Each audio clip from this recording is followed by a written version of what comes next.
Nessa apresentação, vamos abordar o efeito das intervenções, o seu tamanho do ponto de vista absoluto e relativo e a imprecisão da estimativa do efeito das intervenções.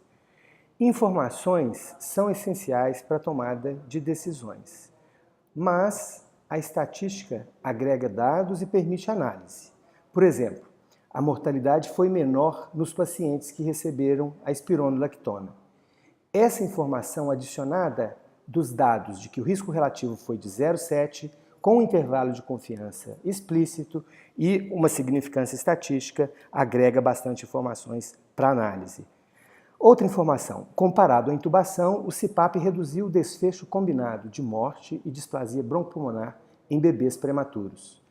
A estatística de que o NNT foi de 25 para esses desfechos agrega bastante informações.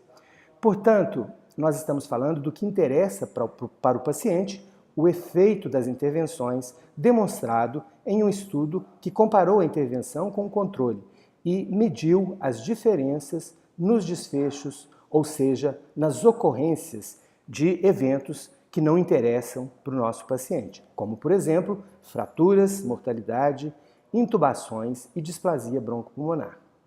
Portanto, quando a estatística fala em risco, ela quer dizer a taxa de eventos, as ocorrências, portanto, estamos falando de razões ou de frações.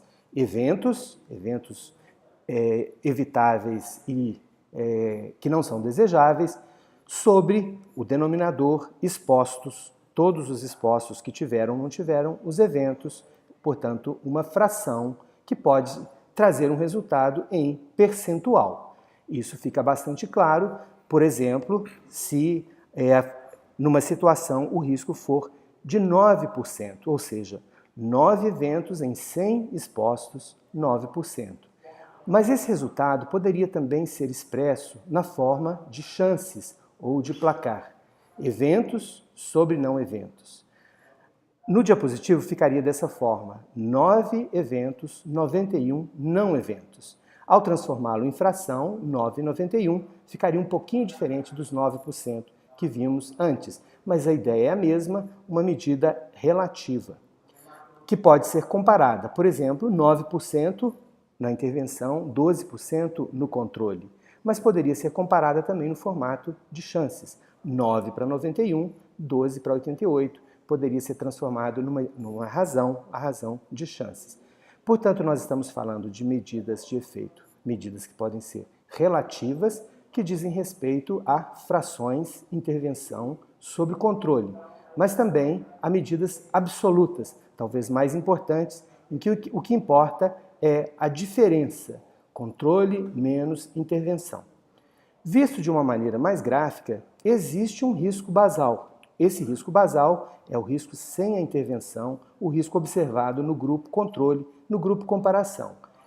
Existe um efeito da intervenção. Portanto, o efeito diminui o risco. O risco com a intervenção se torna menor do que o risco basal. Esse é o interesse das intervenções. Para riscos crescentes, como 4%, 12% e 20%, nós poderíamos pensar que o mesmo efeito relativo vai levar a reduções desse risco. Por exemplo, 4 passou para 3, 12 para 9, 20 passou para 15. Ou seja, nessas situações, o risco relativo, intervenção sob controle, foi o mesmo, de 0,75 é o resultado de todas essas frações apresentadas. Nós poderíamos também expressar esse efeito da intervenção dizendo que o risco foi reduzido para 75% do que ele era antes.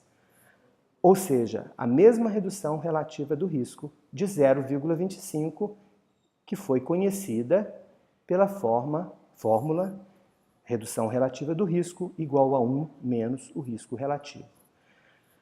Do ponto de vista absoluto, que provavelmente é o que mais importa, as diferenças que aconteceram foram essas: 4 menos 3, 1, 12 menos 9, 3, 20 menos 15, 5. Portanto, a redução absoluta do risco foi calculada por essa fórmula, a taxa de ocorrências no grupo controle menos a taxa de ocorrências no grupo intervenção.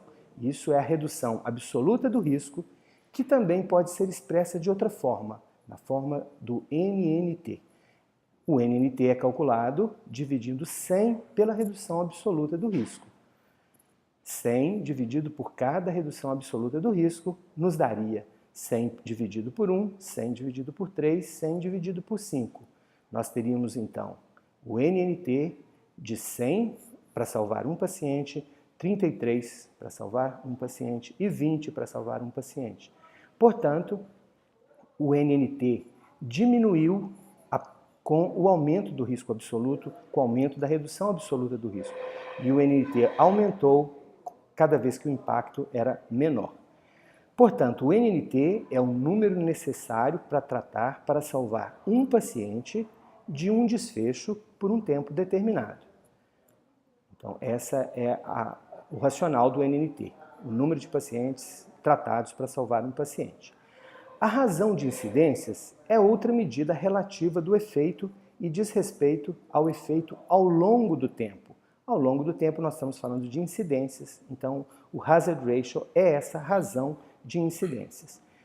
Portanto, o hazard ratio ele resume os resultados de uma curva de sobrevida em que, ao longo do tempo, incidências vão se acumulando à medida que o tempo passa.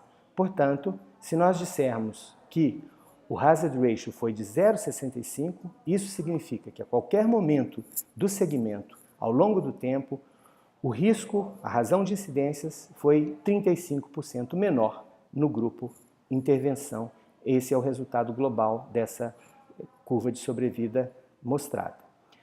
Portanto, o efeito pode ser apresentado de formas de relativa ou absoluta. E o absoluto, qual deles seria o mais importante? Qual medida de efeito diz mais, relativa ou absoluta? Aqui nós temos três situações em que o risco é decrescente, 40%, 4% e 0,4%. Nas três situações, a redução relativa do risco foi de 75%.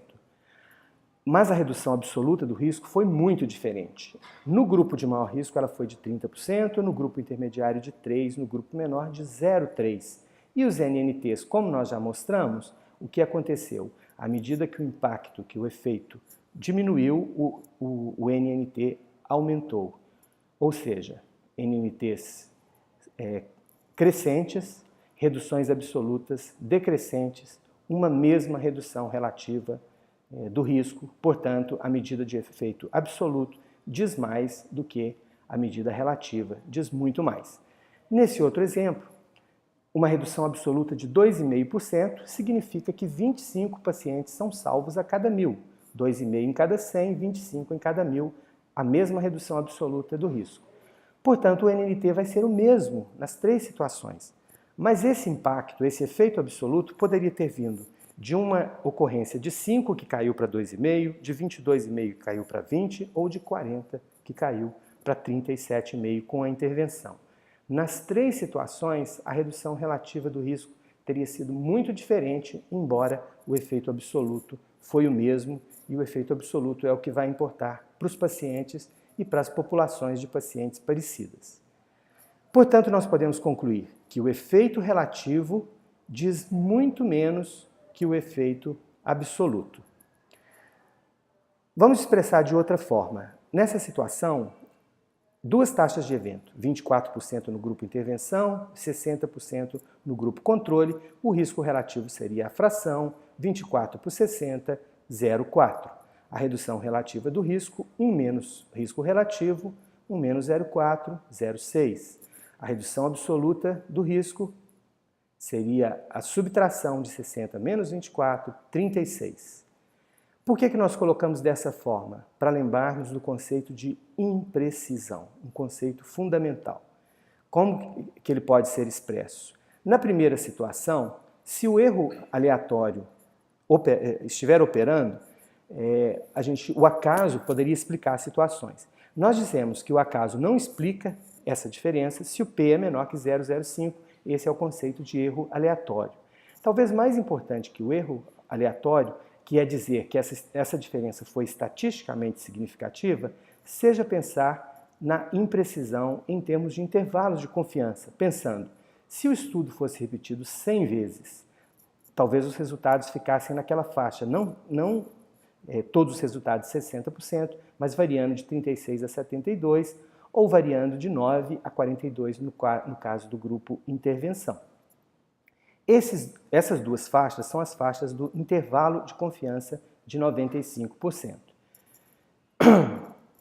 O intervalo de confiança de 95%, ele pode mostrar que não há diferença quando há uma sobreposição dos dois intervalos de confiança. Se esses intervalos de confiança não se sobrepõem, nós podemos dizer que essa diferença foi estatisticamente significativa e conhecemos melhor a precisão dessa diferença. Então, há diferença porque não houve a sobreposição. Outra vantagem é pensar nos extremos. Existe um extremo da maior diferença e existe um extremo da menor diferença. Esses dois extremos podem permitir o cálculo dos intervalos de confiança, das medidas de efeito relativo e das medidas de efeito absoluto. Assim, o risco relativo de 0,4 também vai ter um intervalo de confiança.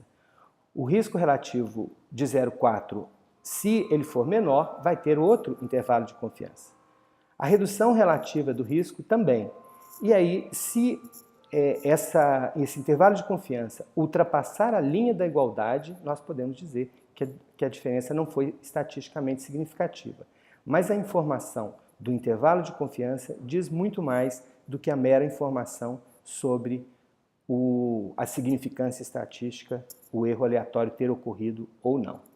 A mesma coisa com a redução relativa do risco, nesse caso, ultrapassando a linha da igualdade, mostrando que o intervalo de confiança inclui a possibilidade de um dano, não apenas de uma redução do risco, mas também do seu aumento. E, nesse exemplo, o intervalo de confiança, ele nos dá aquela tranquilidade de que o efeito pode ser bem grande e pode ser pequeno, mas ele realmente é benéfico, não ultrapassou a linha da igualdade, não atingiu a faixa do dano.